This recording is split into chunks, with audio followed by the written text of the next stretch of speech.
Epístola de Paulo aos Romanos, capítulo 8, verso 18. Diz assim, na versão revista e atualizada: porque para mim tenho por certo que os sofrimentos ou aflições do tempo presente não podem ser comparados com a glória a ser revelada em nós. A ardente expectativa da criação aguarda a revelação dos filhos de Deus, pois a criação está sujeita à vaidade, não voluntariamente, mas por causa daquele que a sujeitou, na esperança que a própria criação será redimida do cativeiro da corrupção, para a liberdade da glória dos filhos de Deus. Porque sabemos que toda a criação a um só tempo geme e suporta angústias até agora, ou sofre dores de parto. E não somente ela, mas também nós que temos as primícias do Espírito, igualmente gememos em nosso íntimo, aguardando a adoção de filhos, a redenção do nosso corpo, porque na esperança fomos salvos. Ora, a esperança que se vê não é esperança, pois o que alguém vê, como espera? Mas se esperamos o que não vemos, com paciência o aguardamos. Verso 26, também o Espírito semelhantemente nos assiste em nossa fraqueza, porque não sabemos orar como convém, mas o mesmo Espírito intercede por nós sobremaneira, com gemidos inexprimíveis. E aquele que sonda os corações sabe qual é a mente do Espírito, porque segundo a vontade de Deus é que intercede pelos santos. Verso 28, sabemos que todas as coisas cooperam para o bem daqueles que amam a Deus, que são chamados segundo o seu propósito, porque quanto aos que de antemão conheceu, também os predestinou para serem conforme a imagem do seu Filho, a fim de que ele seja primogênito entre muitos irmãos. E aos que predestinou, a esses também chamou, e aos que chamou, a esses também justificou, e aos que justificou, a esses também glorificou. Deixa aberta a sua Bíblia aí, vamos orar mais uma vez. Santo Deus, mais uma vez dirigimos a Ti o rosto em oração, cônscios da nossa pequenez, cônscios da nossa insignificância e da nossa dependência da Sua misericórdia. Senhor, quem se atreve a falar a Ti são essas criaturas pequenas e miseráveis, que carecem desesperadamente da Sua graça. Não nos nega a Tua graça hoje, despeja numa porção maior, gloriosa e abundante. Dá-nos graça para discernir este texto difícil, para que ele edifique, para que ele conforte, console e nos ajude a conformar a imagem do Seu Filho. Receba a glória para Ti, Senhor. Faz Teu reino avançar. Em nome do Pai, do Filho e do Espírito Santo. Amém. Estava aconselhando um jovem essa semana, no gabinete pastoral, como é comum de um pastor aconselhar pessoas, principalmente as ovelhas, e nós como pastores, como conselheiros, nós aconselhamos vários tipos de pessoas, com seus mais distintos problemas, necessidades. E esse jovem estava relatando como estava o estado do seu coração. E ele então se abriu para dizer que eu tenho estado muito triste nesses últimos dias, desanimado, sem fé, sentindo uma tristeza, um peso dentro do coração. Eu também estou sentindo o meu pecado, a vileza do meu ser, a minha corrupção, e percebendo o quanto eu sou mau e o quanto eu sou pecador. E isso está me trazendo um sentimento de prostração, de desânimo, de tristeza, de angústia. E muitas vezes eu não sei definir, eu não sei a causa, eu não sei porquê. Tem sido assim nos últimos tempos. Um desânimo, uma tristeza, uma angústia e pecados internos estão brotando, estão me sendo revelados, fazendo de mim, nesses últimos meses, uma pessoa melancólica, triste, sem muito motivo para rir, sem muito motivo para festejar, sem muito motivo para me alegrar. E já faz um bom tempo que eu estou assim, prostrado, abatido. E quando ele me declarou isso, eu comecei a aconselhá-lo. E nesse aconselhamento foi onde nasceu o sermão que eu vou pregar hoje. Eu o aconselhei exatamente com a passagem que eu acabei de ler. Eu acredito que essa não é a situação só desse jovem. Eu acredito que essa é a situação atual de toda a cristandade, de todo o povo de Deus. Eu não estava aconselhando um bode, um joio, uma virgem nécia, um ímpio. Eu sabia que eu estava aconselhando um cristão legítimo, nascido de novo, que possui o Espírito Santo. Eu sabia que era alguém que não era imperfeito, não era, não era perfeito, não era que tropeçava, que tinha pecados, que era defeituoso, mas que era um salvo, que era um santo, o nascido de novo. Eu sabia que era.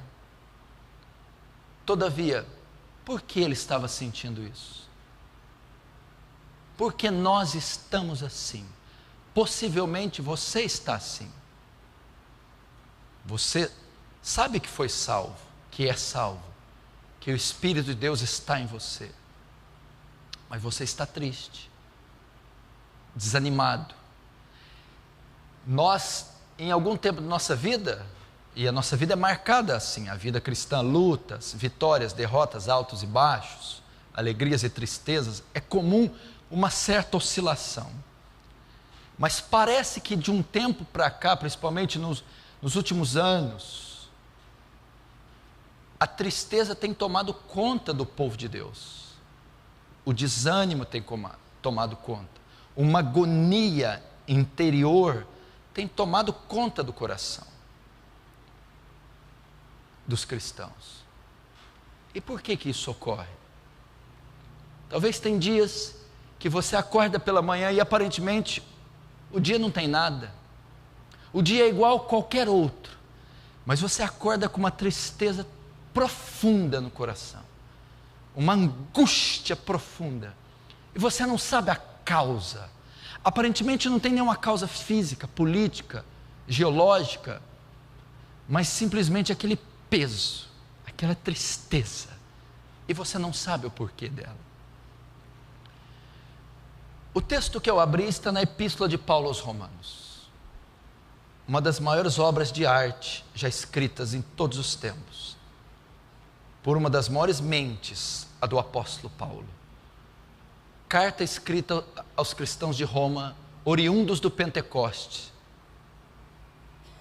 Uma carta que tem um alto teor teológico e ela vai tratar o seu tema central, está no capítulo 1, verso 16 e 17. A justiça de Deus. Como um Deus justo salva pecadores injustos, os torna justos, através da morte do seu Filho na cruz.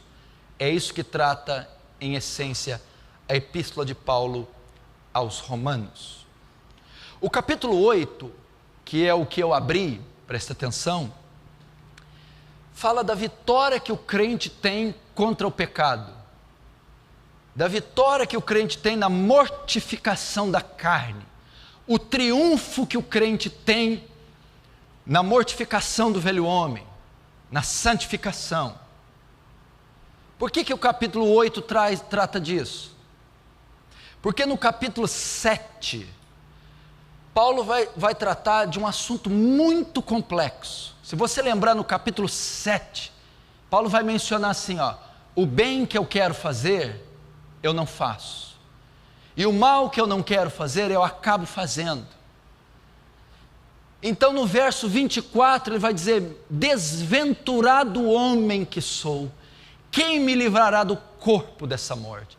Paulo está querendo dizer assim: eu confesso que a lei é boa, a lei é boa, a lei é justa, o mandamento é bom, mas é impossível de ser praticado, eu não consigo praticar. Então o capítulo 7 é o clamor desesperado de um homem, considerando a lei justa, mas vendo a incapacidade de praticá-la. Eu não consigo, eu quero fazer o bem, mas o mal está em mim. Quando eu quero fazer o bem, eu não consigo. E o mal que eu não quero, eu acabo fazendo. Então o desespero do descendente de Adão em observar a lei. Então ele vai chegar no clímax do capítulo, no verso 24, quando diz: desventurado homem que sou. Desventurado, aquele que não é bem-aventurado, quem me livrará do corpo dessa morte?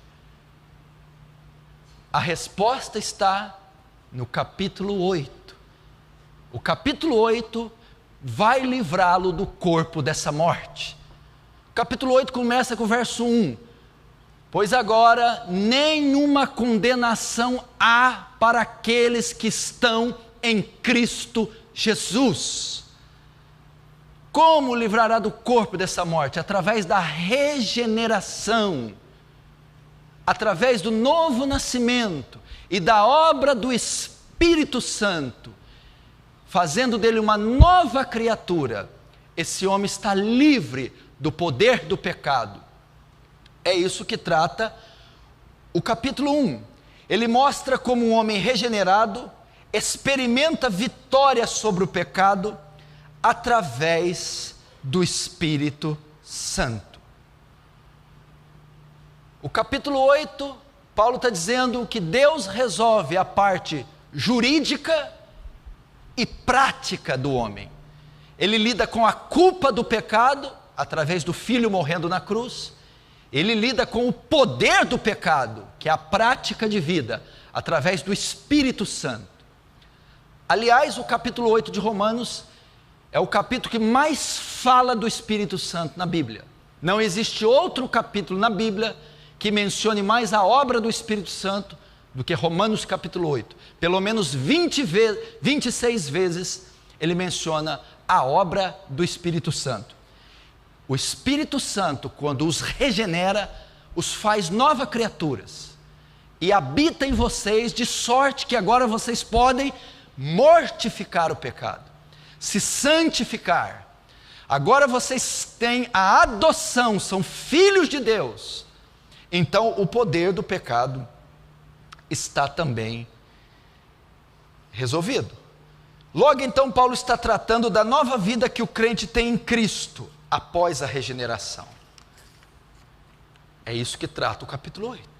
Vocês são novas criaturas, vocês estão regenerados, nenhuma condenação há mais sobre vocês, ou seja, vocês não podem mais ser culpados de nada, não podem mais ser condenados de nada, vocês estão absolvidos diante do tribunal de Deus.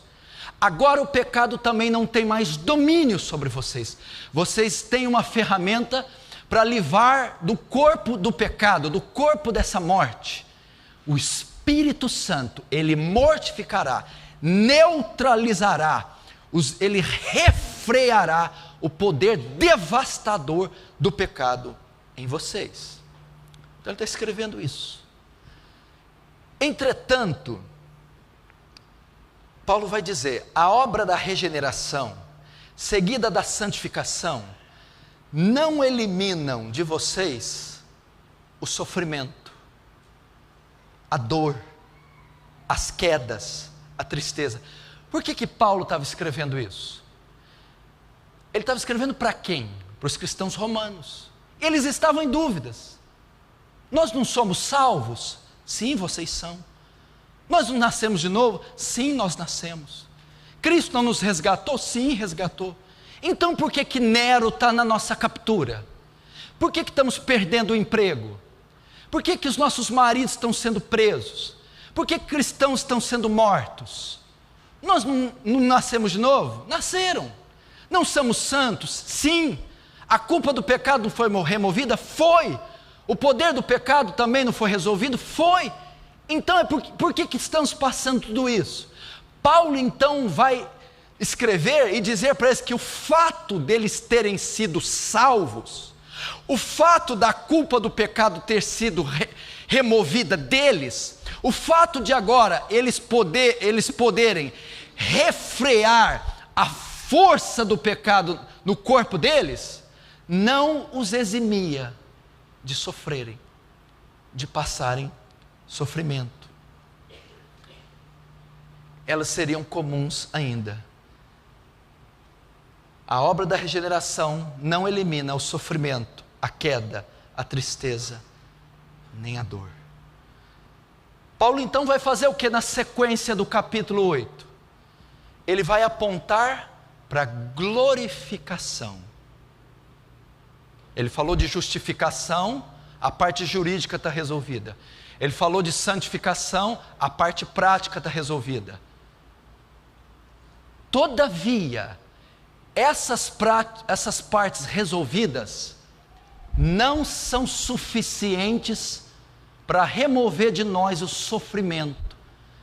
Ele estava dizendo, cristãos romanos, vocês são crentes demais, vocês são homens de oração, vocês são santos, vocês são puros, nenhuma condenação há sobre vocês, nenhuma culpa há sobre vocês, e o pecado não pode mais dominar vocês. Todavia, vocês ainda vão sofrer, vocês irão morrer, vocês sentirão dor, vocês sentirão peso, porque enquanto vocês estiverem nesse tabernáculo terrestre, nosso corpo, enquanto vocês estiverem na carne, aqui, vocês irão sofrer. E o único remédio para o sofrimento, a dor, aí Paulo vai apontar para a terceira etapa da salvação, é a glorificação. O que é a glorificação? É o mundo vindouro, é o reino dos céus, é herdar o reino dos céus, é entrar na eternidade. É só lá que o sofrimento vai se exaurir por completo. E é isso também que eu quero ensinar para você. Não é esse o tema central do que eu quero pregar. Se você é salvo, Deus já tratou com a culpa do seu pecado. Essa é uma promessa que ela está sobre a sua cabeça. Agora, nenhuma condenação há para aqueles que estão em Cristo Jesus. Lá na frente, que diremos, pois, essas coisas? Se Deus é por nós, quem será contra nós? Aquele que nem mesmo seu próprio filho poupou, como não nos dará juntamente com ele todas as coisas? Quem intentará acusação contra os escolhidos de Deus? É Deus quem justifica. Ou seja, Paulo está dizendo, ninguém pode acusar mais vocês. E quem os condenará? Pois foi Cristo quem morreu, ou antes ressuscitou, está à destra do Pai e intercede por nós. A culpa está removida. Crente não pode dormir com culpa alguma. Está removida. A cédula de dívida que era contrária a você foi cravada na cruz. O preço foi pago. O preço foi pago. E não foi por prata, ouro ou coisas corruptíveis, mas pelo precioso sangue de um cordeiro, sem ruga e sem mácula. Saiba disso. O poder do pecado também.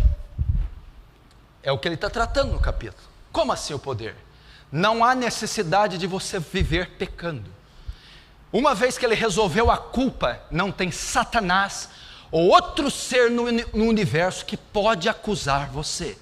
Agora o poder, os efeitos devastadores, ele deu a você o Espírito Santo, fez de você uma nova criatura, e deu a você um dos frutos, domínio próprio. O que é isso? É um mecanismo que ele te deu, um componente, uma ferramenta, a condição de autodominar-se. Dominar o quê? Os impulsos pecaminosos.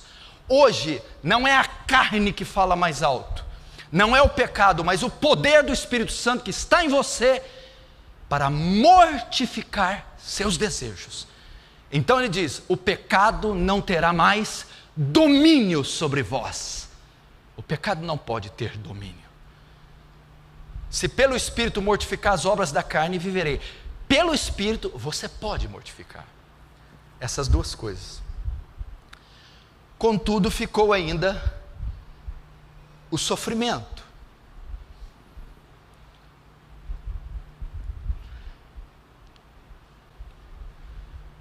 A maneira que Paulo resolve a questão do mal, da extinção do mal e do sofrimento, é a glorificação. Um estado de bem-aventurança permanente no céu, onde nossos corpos serão glorificados, à semelhança do corpo do nosso Senhor. Aí sim a criação vai ficar livre do pecado e dos seus males, vai ficar livre do sofrimento. Só que a glorificação só ocorrerá com a volta de Jesus, quando então seremos transformados, quer estejamos vivos, quer estejamos mortos. Se estivermos vivos, seremos transformados nos ares. Se estivermos mortos, seremos ressuscitados. E nesse processo de encontrar com Cristo, nesse processo da ressurreição, é então que seremos glorificados. Nessa hora, o nosso corpo é completamente livre do pecado, livre da dor, livre do sofrimento, livre da angústia. Isso dar-se-á na glorificação, o livramento total do pecado. Vamos ver o verso 18, o que ele diz para você entender. Porque para mim tenho por certo que o sofrimento do tempo presente não pode ser comparado com a glória a ser revelada em nós. Primeiro ele começa o texto aqui, por quê? Porque é uma conjunção explicativa, liga duas orações coordenadas, numa das quais se explica a asserção contida na outra. Ou seja, esse porquê tem o sentido de pois. Ele está dizendo no versículo anterior que mesmo regenerados sofremos. Na verdade, ele está dizendo o que está no versículo 17. Leia aí. Ora, se somos filhos, somos também herdeiros, herdeiros de Deus e co-herdeiros com Cristo. Se com ele sofremos, também com ele seremos glorificados. Verso 18, pois para mim tenho por certo, por isso ele começa o 18 com pois. Por quê? É uma conjunção explicativa. No verso 17, ele está dizendo: o fato de vocês serem salvos não impedirá vocês de sofrerem. O fato de vocês serem regenerados não impede vocês de sofrerem. Todavia, ele vai escrever: para mim tenho por certo que as aflições ou sofrimento do tempo presente não são de comparar com a glória que em nós há de ser revelada. Primeira coisa que ele vai dizer aqui: nós sofreremos, mas Paulo vai dizer: eu tenho por certo que as aflições do tempo presente não se comparam. É uma maneira dele consolar os cristãos romanos, é uma maneira dele dizer: olha, a regeneração não evita o sofrimento, a conversão não evita a dor, não evita a tristeza, vocês vão sofrer, mas ele vai dizer: eu tenho por certo que as aflições do tempo presente, primeiro, o que significa tempo presente? As aflições da geração de vocês, da era de vocês, da vida de vocês, enquanto vocês viverem, vocês sofrerão. Mas eu digo a vocês que elas não se compararão com a glória que em nós há de ser revelada. Paulo, para consolá-los, diz assim: vocês sofrerão, mas é incomparável com aquilo que vai ser revelado a vocês. Tanto em intensidade como em tempo. Vocês estão sofrendo? Sim. Quanto tempo? Esta era presente. Pois é, vocês vão ter algo superior em tempo, porque é eterno, e em intensidade. Animem-se. Quando ele usa aqui, para mim tenho por certo, a palavra grega é logizomai, significa calcular. Era uma palavra que um comerciante ou um matemático usava para fazer cálculos. Então Paulo está dizendo, quando ele diz para mim tenho por certo, ele tinha feito os cálculos. Paulo está dizendo, eu tenho certeza pelos meus cálculos. É lógico, é óbvio, que isso que vocês estão sofrendo não pode se comparar com aquilo que será revelado. A glória que há de ser revelada. A palavra glória quer dizer doxa. Daí vem aquele termo doxologia, palavra de glória, estado de exaltação, condição de bem-aventurança gloriosa que os salvos experimentam no céu. Paulo está dizendo, olha, pelos meus cálculos, eu tenho certeza que esse tempinho que vocês estão sofrendo não pode se comparar com o estado de exaltação que vocês entrarão nos céus. É isso que ele está dizendo. Com a glória que há de ser revelada, a palavra grega revelado quer dizer apocalipto. Daí vem o termo apocalipse, que quer dizer revelar o que está escondido, trazer à luz, descortinar. Mas o termo correto é manifestar. Para mim, eu tenho por certo, pelos meus cálculos, eu tenho certeza que essas pequenas aflições que vocês passam nesse tempo presente não se comparam com a manifestação gloriosa, ou melhor, com o estado de exaltação glorioso que há de se manifestar a vocês. Verso 19: a ardente expectativa da criação aguarda a revelação dos filhos de Deus. Até aí. Aí ele vai dizer algo no 19. Presta atenção, ele está apontando para a glorificação. Sempre, ele vai dizer que a resposta para o sofrimento é a glorificação. Então ele vai dizer, mesmo que vocês sofram aqui, vocês entrarão num estado de graça superior ao sofrimento. E o verso 19 diz que a ardente expectativa da criação espera a manifestação dos filhos de Deus. O que é a criação? Ele diz aqui que a própria terra, a criação aqui é cosmos. Aqui fala das estrelas, aqui fala do sol, aqui fala da lua, aqui fala da borboleta, aqui fala da água, aqui fala dos rios, aqui fala das montanhas, aqui fala das árvores. A criação, ela aguarda a manifestação dos filhos de Deus. O que é a manifestação dos filhos de Deus? A glorificação. Paulo está dizendo, a própria natureza espera o dia que vocês, cristãos, serão redimidos, serão transformados.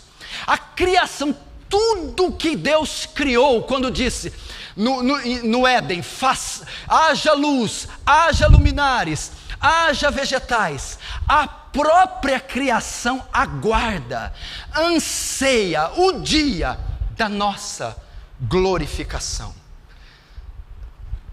Que manifestação? A redenção do corpo, a consumação dos séculos. Isso aqui que o cosmos aguarda não é só a parousia, que é a volta de Jesus. Muitas pessoas pensam, presta atenção, que o arrebatamento, ou morrer e ir para o céu, consiste em mudança de mundos. Isso é ser glorificado. Eu estava na terra, vou para o céu. Eu vivi aqui embaixo, vou morar em cima. Não, a glorificação não consiste em transferência de mundos apenas, mas a transferência de naturezas. Atingiremos o clímax da nossa conformidade com Cristo. Isso é glorificação. É o estado de perfeição que Deus nos colocará. É a ausência total do pecado em nosso corpo. É a ausência total da imperfeição, da dor, do sofrimento. É isso que a criação aguarda. A manifestação dos filhos de Deus é um estágio elevado. E a Bíblia diz que a ardente expectativa. A palavra grega aqui é apokaradokia. Apokaradokia significa o quê? Que a criação espera com anseio. A criação está esticando o pescoço para espiar. É isso que significa. A criação, o mundo, está tão desejoso que nós nos transformemos, que nós sejamos redimidos, que ela espera com ansiedade. O termo aqui que Paulo usa é de alguém que está erguendo a cabeça para espiar se algo está chegando. Então a criação, o mundo, o planeta, aguarda de tal forma a nossa redenção, que é como alguém que fica espiando com a cabeça levantada todo o tempo, esperando quando é que vai chegar aquele pedido meu. Ou seja, a criação está ansiosa por esse dia. Qual dia? O dia da nossa glorificação. O dia que o nosso sofrimento vai se extinguir. Mas por que a criação, ela está ansiosa? Por que ela está esticando o pescoço a espiar quando é que seremos redimidos, glorificados, transformados? O verso 20 responde: pois a criação está sujeita à vaidade, não voluntariamente, mas por causa daquele que a sujeitou. A criação ficou sujeita à vaidade. A palavra vaidade aqui quer dizer corrupção. Sabe por que a criação aguarda ansiosamente a nossa redenção? Porque a criação ficou sujeita à vaidade, ficou sujeita à corrupção. Como assim? Por causa da queda do homem no Éden, Deus disse, Gênesis 3, verso 17: maldita serás a terra por tua causa. A terra, a criação, todo o cosmos foi afetado pelo pecado.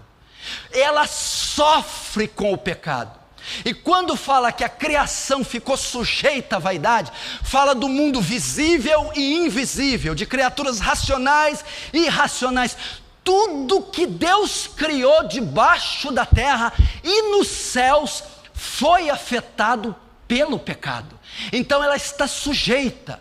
Quando você vê tragédias naturais, catástrofes, morte, carneficina, doenças, pestes, oscilações sísmicas, é o efeito da queda do homem que sujeitou a criação a esse estado de corrupção. A terra está assim, imperfeições. As criaturas sofrem pelo pecado. O mundo macro, o mundo micro sofre pelas consequências do pecado. Você vê a natureza, por mais que esses naturalistas dizem que ela é perfeita, não, claro que ela reflete a glória de Deus. A Bíblia diz que os céus manifestam a glória de Deus, e o firmamento anuncia as obras de suas mãos. Contudo, foi afetado pelo pecado. Você pensa que não, mas a criação, os animais, a flora, a fauna, todas sofrem com o pecado, todas elas estão sujeitas à servidão que o homem pôs sobre ela. Por isso você vê o mundo com todos os seus cataclismas. Foi por causa do pecado. E a Bíblia diz aqui: pois a criação está sujeita à vaidade, não voluntariamente, mas por causa daquele que a sujeitou. Não foi a terra que quis estar assim, não foi ela que quis ser assim, foi por causa daquele que a sujeitou. Ou seja, alguém impôs isso sobre a terra. Alguém permitiu que o pecado de Adão afetasse o céu, o ar, o clima, as estações, os animais, a criação. Quem foi que a sujeitou? Deus a sujeitou. Deus permitiu que o pecado do homem afetasse o sistema inteiro, o cosmos inteiro, até o mundo angelical, a rebelião de Lúcifer, a interação dos anjos com os homens, até os anjos participaram dessa corrupção, e até eles sofrem pela queda de Adão. E quem impôs isso? Deus impôs, quando ele diz: maldita será a terra por tua causa. Por que Deus fez isso? O pecado do homem produziu juízo sobre a terra. Foi um juízo de Deus despejado sobre a criação por causa do pecado do homem. Mas por que Deus fez isso? Para mostrar para o homem o horror do pecado, para deixar estampado no outdoor da criação o que é o pecado, para que quando o homem veja enchentes, tragédias, dor, sangue, vulcões, quando ele vê o mundo todo desorganizado, ele veja o horror do pecado. A ira dele foi despejada em parte sobre a criação.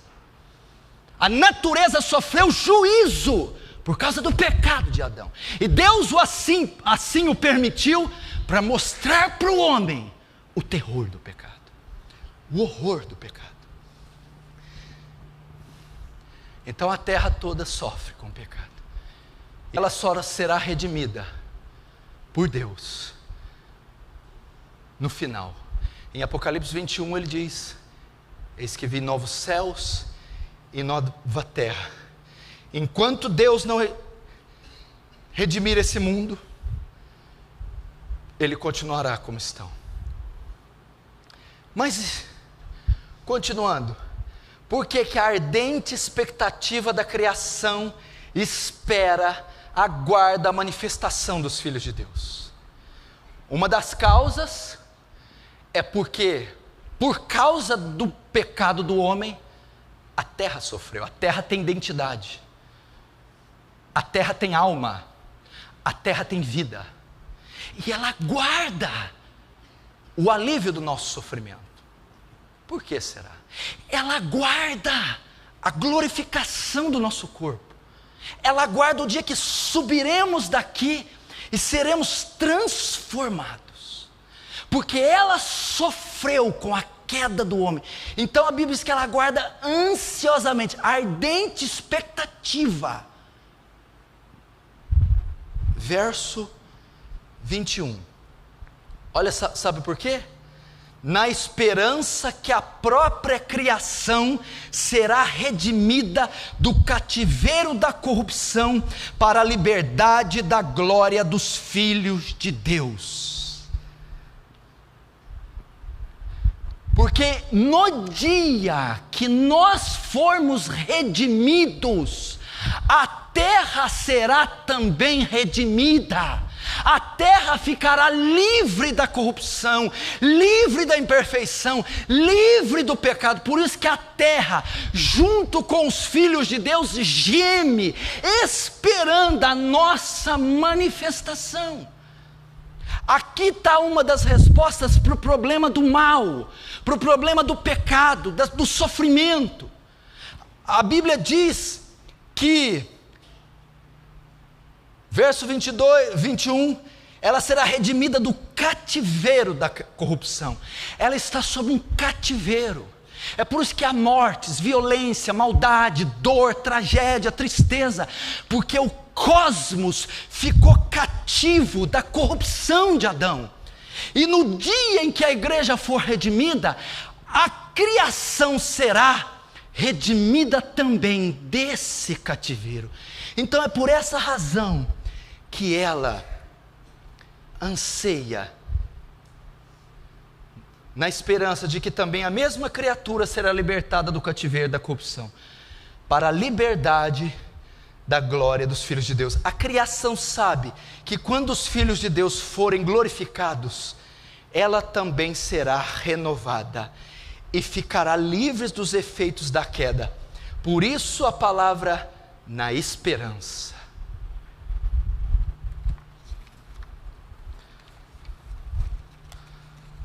Verso 22, você vai entender onde eu quero chegar. Porque sabemos que toda a criação a um só tempo geme e suporta com dores de parto, ou está juntamente com dores de parto, até agora, até aí.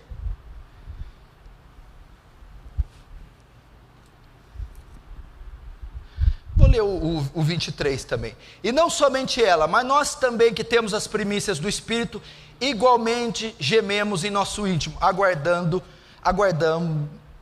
a adoção de filhos, a redenção do nosso corpo.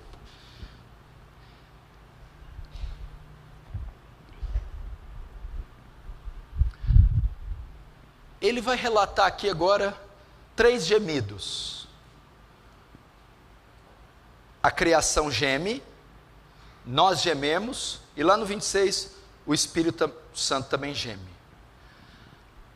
A Bíblia vai dizer assim que a criação, ela geme, e está juntamente com dores de parto até agora. E não só ela, mas nós que temos as primícias do Espírito, também gememos. É aqui que eu quero entrar. Por que a criação geme? Você acha que aqueles pinguins lá não estão gemendo no Ártico? Que as baleias não estão gemendo? Os tubarões, os pardais, os planetas, os insetos, o oxigênio, o céu, as nuvens, geme, e está com dores de parto, geme. Por que ela geme? Por causa da corrupção desse mundo. Por causa do pecado desse mundo, por causa da maldade desse mundo, dos efeitos devastadores, nocivos, a criação que tem as digitais de Deus, a criação que tem nuances da natureza de Deus, ela sofre.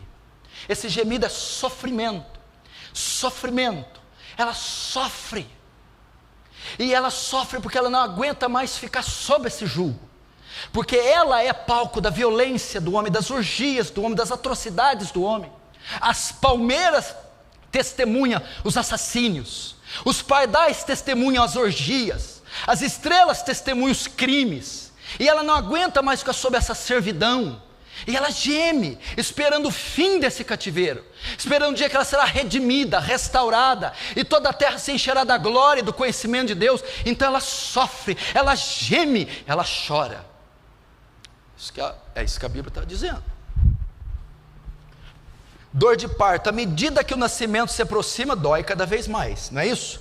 A mulher, quando está para dar luz, quanto mais se aproxima o parto, mais ela sente dores, mais ela lamenta o sofrimento. Quanto mais perto se aproxima o fim, mais corrupção nosso mundo tem, mais pecados nós estamos vendo, mais maldade e mais sofrimento. Então a Bíblia vai dizer, não só ela, mas nós que temos as primícias do Espírito, em nosso íntimo, também gememos, esperando a adoção, a redenção do nosso corpo. Agora é onde eu quero entrar. Essa é a causa da nossa tristeza. Não tem nada de errado com você. Não é pecado. Não é sua fé que foi mexida. Não tem nada de errado com você. À medida que o fim se aproxima, mais corrupção cerca você, mais pecado cerca você, mais ódio cerca você. E é por isso que você geme. Você, a Bíblia nos chama de sal da terra e luz do mundo. Nós somos luzeiros, só que nós estamos cercados de escuridão. E a cada dia que passa, essa escuridão se torna mais densa, mais intensa. E nós que estamos aqui somos oprimidos cada vez mais. Então nós gememos por causa da corrupção da terra. É por isso que não temos dias felizes. É por isso que estamos tristes. É por isso que andamos angustiados. É porque ligamos as TVs, lemos os jornais, andamos pelas ruas e nós assistimos depravação, maldade, pecado, avareza, torpeza, e nós gememos. Por quê? Porque nós temos as primícias do Espírito. Duas coisas. Primeiro, a única pessoa que se opõe ao pecado é Deus. A única pessoa que se entristece pelo pecado é Deus. A única pessoa que sente o pecado é Deus. Logo, nós que temos as primícias do Espírito, o Espírito habita em nós. E pelo fato do Espírito habitar em nós, nós sofremos. Nós sentimos angústia. Nós sentimos tristeza. Nós sentimos o pesar pelo pecado. Nós sentimos a depravação desse mundo. Então nós não conseguimos rir, nós não conseguimos nos alegrar, nós não conseguimos festejar. Bem-aventurados são os que choram. Então nós choramos, e junto com o nosso Messias, não há um registro na Bíblia que mostra que Jesus tenha rido. Não há um texto que mostra na Bíblia que Jesus rindo, porque Jesus chorava. E o Jesus que chorava habita em nós. Por isso essa tristeza. Por isso essa tristeza, porque à medida que o fim se aproxima, a corrupção aumenta, a maldade aumenta. Então nós gememos, nós que temos as primícias do Espírito, gememos. Nós, por habitar o Espírito em nós, gememos, sofremos, nos entristecemos, sentimos o peso do pecado, o peso da depravação, o peso das orgias. Não é um mundo feliz de se viver, não é um mundo bom de se habitar, não é um mundo nosso, não suportamos estar aqui.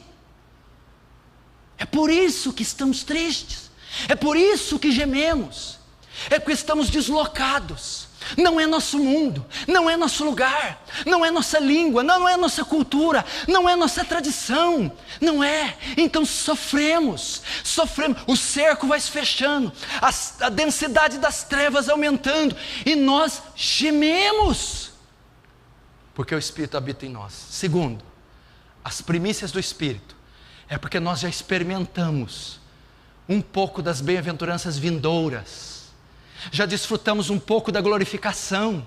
Como?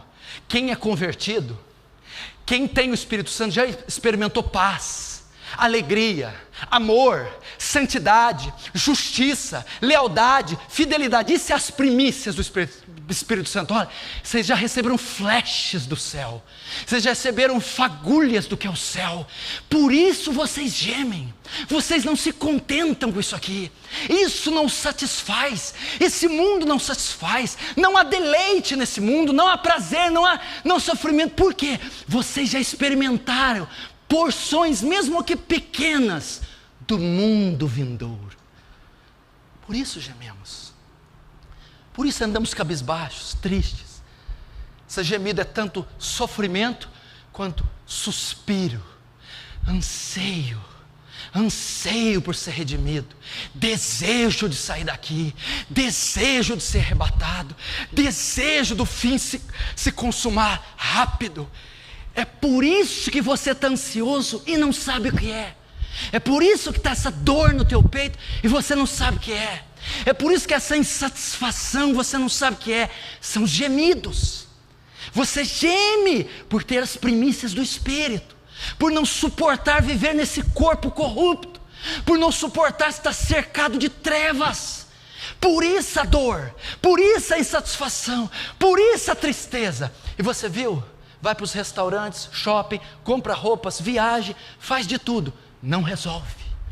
Você não consegue suprir sua deficiência, sua carência, sua tristeza. Por quê? Porque o teu coração está clamando pela redenção do seu corpo, pela remissão, pela glorificação. Já experimentamos um pouco, e quem já experimentou um pouquinho do mundo vindouro, não se conforma com esse mundo jamais. E se alguém se conforma com esse mundo, é porque nunca experimentou as riquezas do mundo vindouro. Eu falo para alguns casais aqui, acho engraçado você e sua esposa, você quer só as coisas de Deus, ela só quer as coisas do mundo. Então significa que você já experimentou as riquezas do mundo vindouro, por isso você geme, e você não se conforma com nada daqui, por isso você é infeliz e triste. Já a sua mulher, se ela se contenta com as coisas desse mundo, e ela se alegra, se satisfaz, se supre, é porque ela nunca experimentou as riquezas do mundo vindouro, ela não tem as primícias do Espírito. Porque quem tem as primícias do Espírito geme, não suporta Faustão, não suporta Gugu, não suporta futebol, não suporta grifes, luxo, luxúria, não suporta. Ela na verdade geme, ela quer sair desse cativeiro, quer ser redimida desse estado, e ela está ali, triste, sozinha.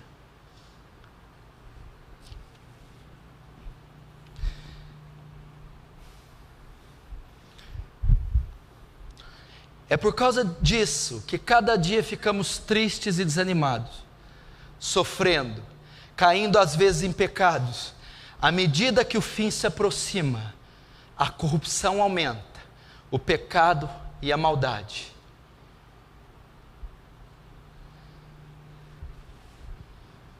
Por isso que você está triste. Sabe por que você está triste? Olha aqui.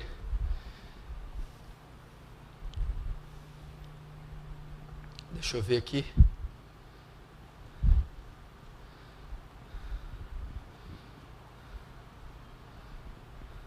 Segunda Timóteo 3, 1, 2. Sabe, porém, isto, que nos últimos dias sobrevirão tempos trabalhosos, porque haverá homens amantes de si, avarentos, presunçosos, soberbos, blasfemos, desobedientes a pai e mãe, ingratos e profanos. Quando que isso acontecerá? Nos últimos dias.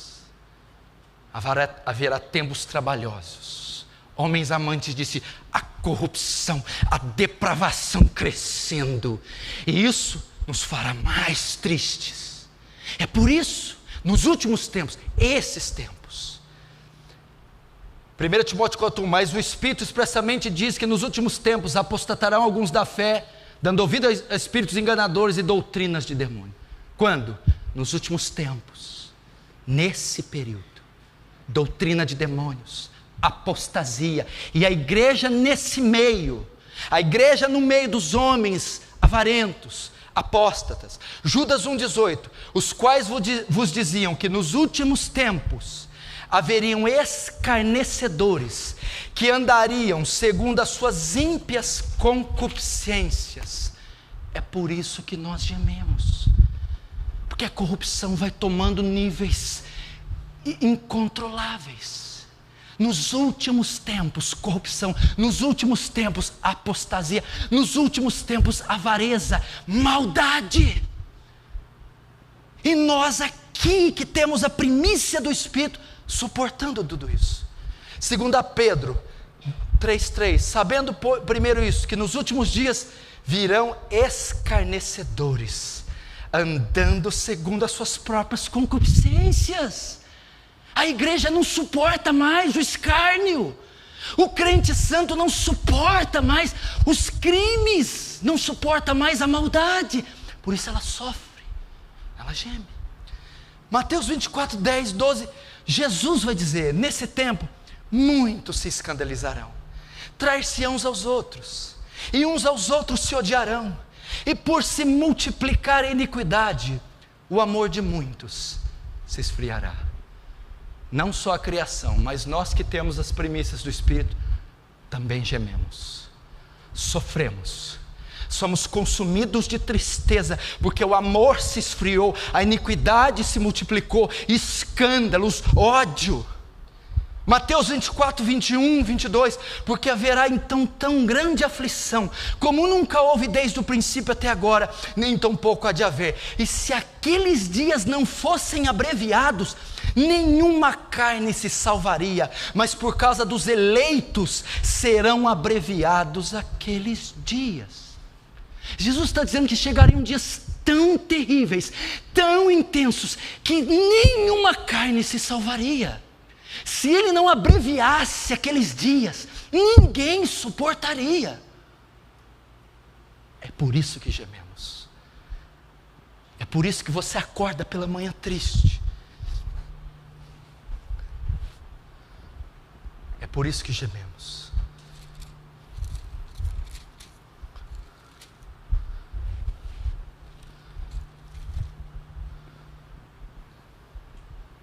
Por isso que essa dor está no nosso coração. Nós não aguentamos mais. Vamos continuar. Eu vou rápido agora. Porque na esperança fomos salvos. Ora, esperança que se vê não é esperança, pois o que alguém vê, como espera? Mas se esperamos o que não vemos, com paciência o aguardamos. O que Paulo está dizendo aqui? Porque na esperança fomos salvos. Aqui é um substituto para a fé. Você não foi salvo pela fé? Romano, fui. Na esperança, sim. Ela não foi o início da fé. Em esperança somos salvos, não é? É. Pois bem, a palavra para esses dias, até que a redenção do corpo chegue, é fé, esperança e paciência. Paulo está dizendo, vocês ainda vão ver atrocidades, vocês ainda vão ver escuridão, a escuridão ainda piorar, vocês vão ver crimes piores, mas a mesma fé que o salvou, que o sustentou, a mesma fé que iniciou a vida de vocês, é a fé que sustentará vocês nessa hora. E ele vai dizer aqui, ora, a esperança que se vê não é esperança, porque o que alguém vê como espera, mas se esperamos o que não vemos, com paciência esperamos. O que nós não vemos? Ele está falando da salvação escatológica, daquele último dia. Nós não vemos ele, e se nós não vemos, com esperança, com paciência esperamos. Ou seja, foi nos dado uma promessa, que um dia seremos retirados daqui, em glória, e toda a corrupção do nosso ser será extinta, toda dor e sofrimento finalmente findará. Então nós aguardamos o que não vemos, com fé, com paciência e esperança. 26. Agora, a importância do Espírito Santo em tudo que eu falei. Também o Espírito, semelhantemente, nos assiste em nossa fraqueza, porque não sabemos orar como convém, mas o mesmo Espírito intercede por nós sobremaneira, com gemidos inexprimíveis.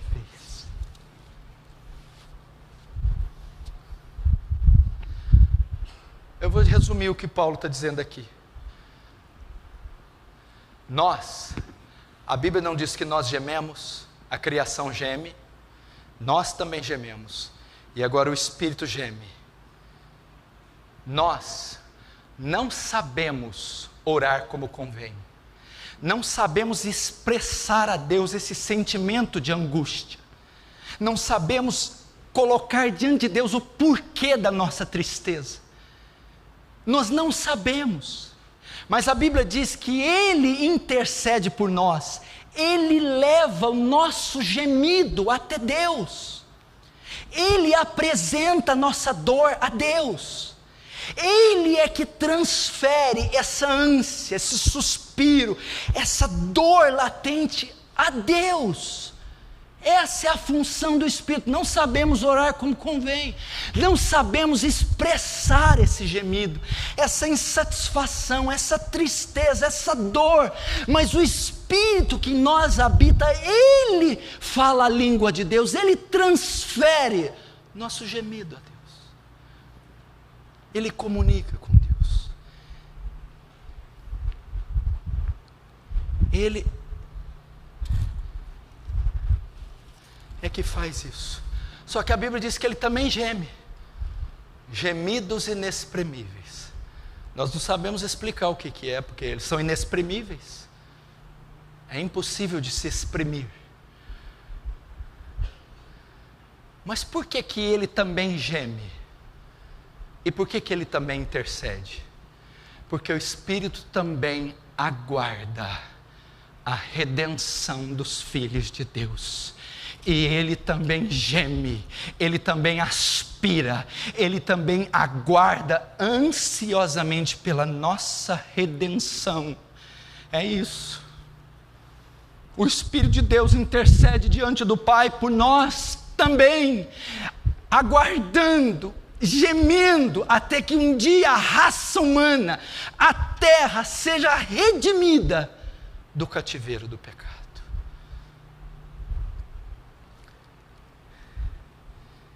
Ele também intercede por nós, pela nossa redenção, com os mesmos gemidos que não podem ser expressos. Ele também aguarda a glorificação da terra e do homem. Por isso Ele geme e nos faz gemer. Verso 27.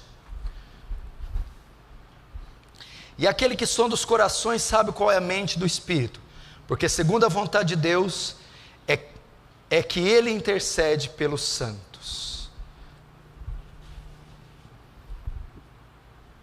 Aqui está dizendo que Deus examina os nossos corações e sabe qual é a intenção do Espírito.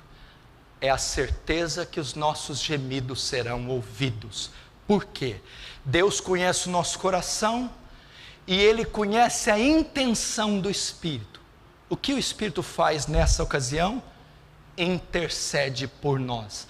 E uma vez que o Espírito intercede por nós, Deus tem a certeza que é a vontade dEle que está sendo feita quando o Espírito intercede por nós. O verso 27 é uma garantia que seremos ouvidos. Aquele que examina nossos corações sabe qual é a intenção do Espírito que intercede por nós.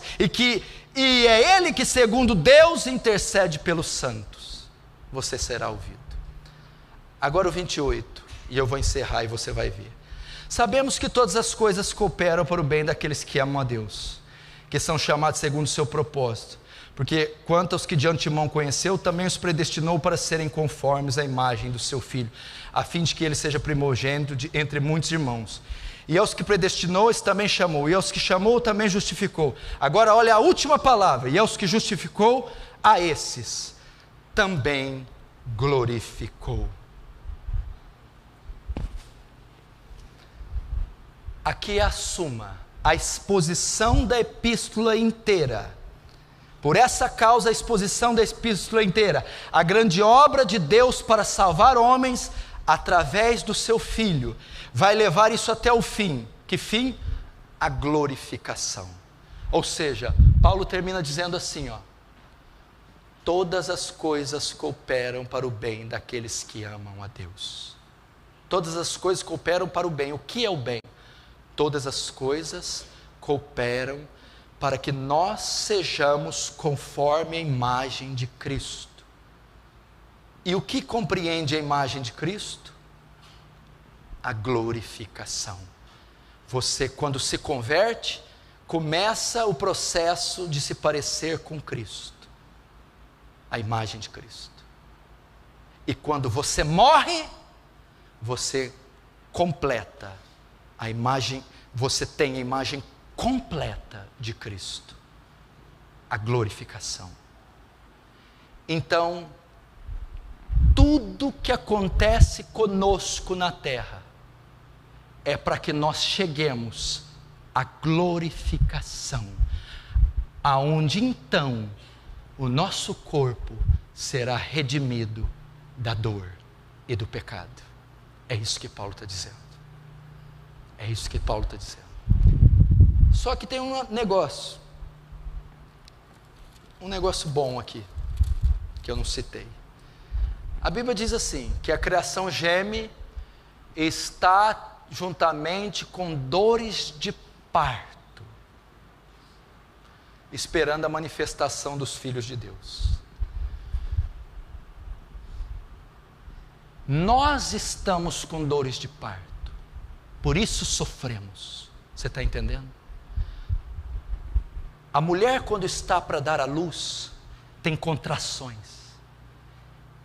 É uma coisa terrível, tanto que Deus disse: em dores de parto dará luz aos teus filhos. Então, a terra, nós estamos com dores de parto, por isso gememos. Uma mulher, quando vai dar luz, ela geme de sofrimento, de dor. É por isso que nós estamos tristes, infelizes, por causa das contrações do Estado Islâmico, da pedofilia, das cartilhas homossexuais do PT, da maldade, do nosso pecado, das trevas. São contrações, são dores de parto. Por isso não há motivo de alegria nem de tristeza.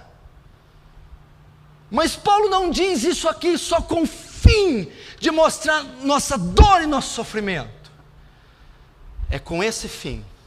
João 16, 21, 22. A mulher, quando está para dar à luz, sente tristeza, porque é chegada a sua hora. Mas depois de ter dado à luz a criança, já não se lembra da aflição, pelo prazer de ter nascido um homem no mundo.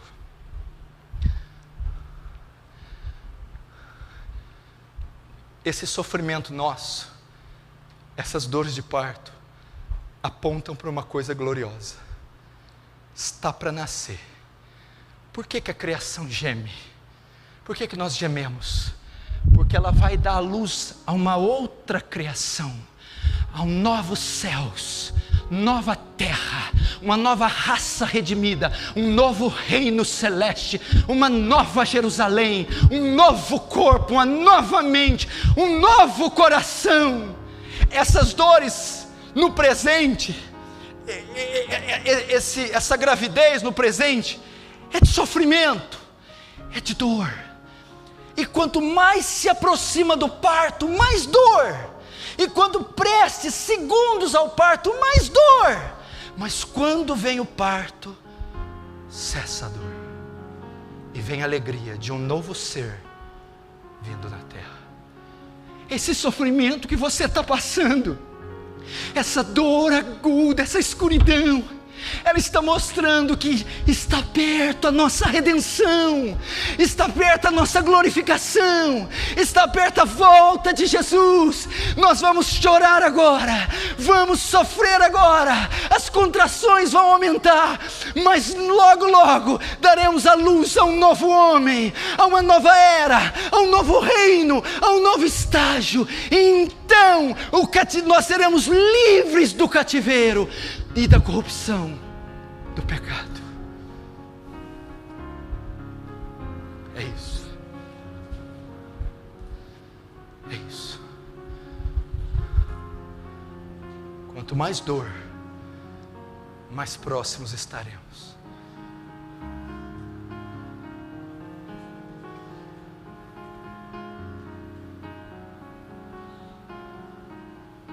Tudo isso aí, igreja, está apontando para a volta de Jesus. Não tem nada errado com você. Aliás, essa é a maior prova que você é um crente verdadeiro. Essa é a maior prova que você está tudo bem, que está tudo bem com Deus e você. É a tristeza que você está sentindo, é a angústia. Nós que temos as primícias do Espírito também gememos. Se você tem gemido, sentindo-se deslocado nesse mundo, triste, se você tem sentido a pressão, é porque as primícias do Espírito estão aí. Você é um filho de Deus. Nós gememos, nós sofremos, a corrupção aumenta, a depravação aumenta, a maldade aumenta, e nós vamos ficar mais tristes ainda, mais oprimidos ainda, porque nós temos experimentado das glórias do mundo vindouro, da eternidade.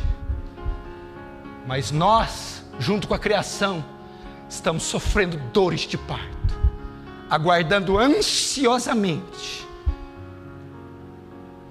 a nossa glorificação. Pastor, e o senhor pode dizer que ela está perto?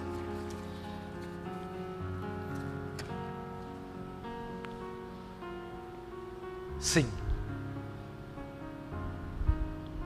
está perto. Quanto mais dor você sentir, quanto mais pecado você assistir, quanto mais corrupção você vê, mais próximo estará o retorno do seu Senhor, do seu Salvador. Ô igreja, deseja esse dia.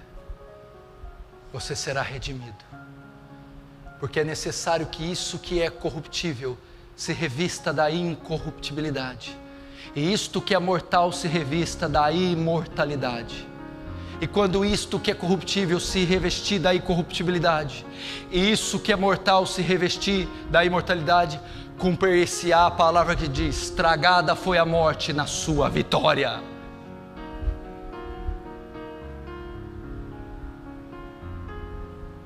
Feche os olhos, curva a sua cabeça.